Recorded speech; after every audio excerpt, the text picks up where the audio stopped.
Well, good morning. Praise the name of the Lord. Hallelujah. Praise the name of Jesus. Glory be to God. What a wonderful day we have today to be able to share the Word of God and learn something that is going to build us up, edify us, and encourage us as well. I'd like to share with you today from John chapter number 13 and in verses 34 and in verses 35. John chapter number 13, verses 34 and verses 35. It says, "A new commandment I give to you," which means there was an old one. And so this new one is replacing the old one. And it's saying, "A new commandment I give to you, that you love one another as I have loved you, that you also love one another." So here Jesus was talking and saying, "I'm giving you this new commandment to love one another as I have loved you, so love one another."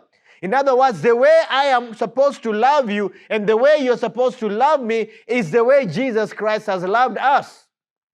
The old one was this: love your neighbor as you love yourself. That was the old commandment. The old commandment was love the Lord your God with the whole of your heart, with the whole of your mind, with the whole of your strength. And also love your neighbor as you love yourself. But Jesus is saying, I'm changing the second part. You still have to love the Lord your God with the whole of your heart, with the whole of your mind, with the whole of your strength. But now instead of loving your neighbor as you love yourself, I want you to love them as I have loved you. Now you've got to go back and see, how did Jesus love me? And how does Jesus love me? He loved me by going to the cross for me. He paid the penalty of sin. Because we were born in sin, we had to die, but there is no way we could die for our own sins. We needed somebody who has not been contaminated with sin to pay the penalty of sin. And Jesus Christ said, I will do that. Therefore, He laid down His life for you. And that's why you and I now have to love one another by laying down our lives for somebody else.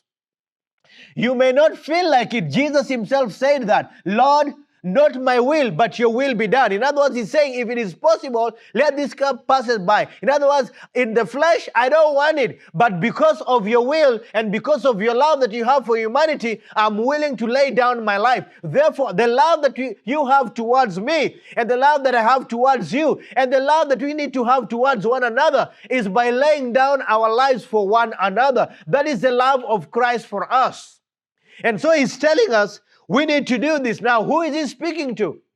He's speaking to His disciples, because the next verse says this: "By this all will know that you are my disciples, if you have love for one another."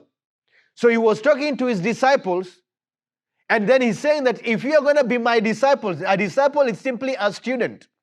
If you're going to be my student, you don't need to tell people, I'm a student of Christ. You don't need to tell people, I believe in the Lord Jesus Christ. He's simply saying that if you love one another with the same love that I love you with, and show the same action that I showed towards you, towards one another, people will know for sure you are a disciple of Christ. In other words, instead of us making all those t-shirts that says, what will Jesus do? Or trying to have some emblems that show that we are believers, He simply says, it is easier for you. Just love man the way I have loved you. Love one another the way I have loved you. Anyone need a t-shirt for someone to look at and say, oh, you must be a Christian? No, I am a disciple of Christ as a result of love towards one another. And this is sacrificial love. This is love that is going beyond the ordinary love. This is love that is pushing you beyond what you just want to do. In other words, I am doing it out of necessity, not out of just I feel good. And so I'd like to encourage you today. You have that capacity as a child of God to love one another beyond your feelings. And when you love them beyond their feelings, guess what? They will know for sure you are a child of God. And therefore, I'd like to encourage you today. Wherever you go, whatever you do, remember, the love of God dwells inside of you. The Holy Spirit is putting into remembrance, and you can love the way Christ loved. And while you do that, you're going to be displaying God before people, and they'll be able to realize you are His child. What I find amazing is this: Jesus Himself says, if you love one another with the same love that I love you, people will know that you're my disciples. Even people who are not born again, they can tell what is of God and what is not of God. And therefore, your action towards one another will amplify what they know to bring them into the reality. So you stay blessed and have a wonderful day.